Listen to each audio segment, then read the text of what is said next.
السلام علیکم ورحمت الله وبرکاته.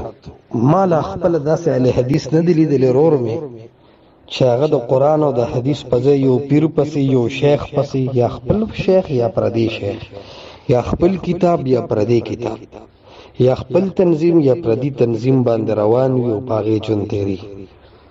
دا به اهل حدیث وي نه. اهل حدیث به وي هغه کس ته چې قرآن حدیث پسې رواني. فلهذا دا خبره بے دلیل او بے ثبوت ده. پکار دار چې په دې سړی دلایل او مثالونه پیش کړي چې په دې دلایل او مثالونو اهل حدیث قرآن حدیث پسې نه دی روان، پلان کې شیخ پسې روان دي. دا خبره په قرآن حدیث ثابت کا په دلایل یا سه عبارتونه پیش کا، هغه نه به پته لګي.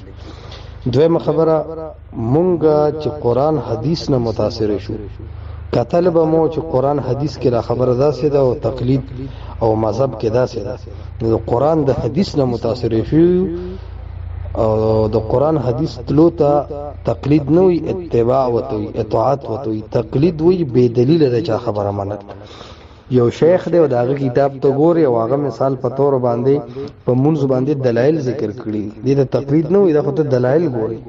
فقه حنفی چې ته هدايه وغیرہ ګوري، کته خیالي نو هغه کې به دلیل نه وي، کې خبري بس ته زما په دې اعتماد دی او دا خبري ولا منم دې د تقلید وي. شاید پوه شو ان شاء الله.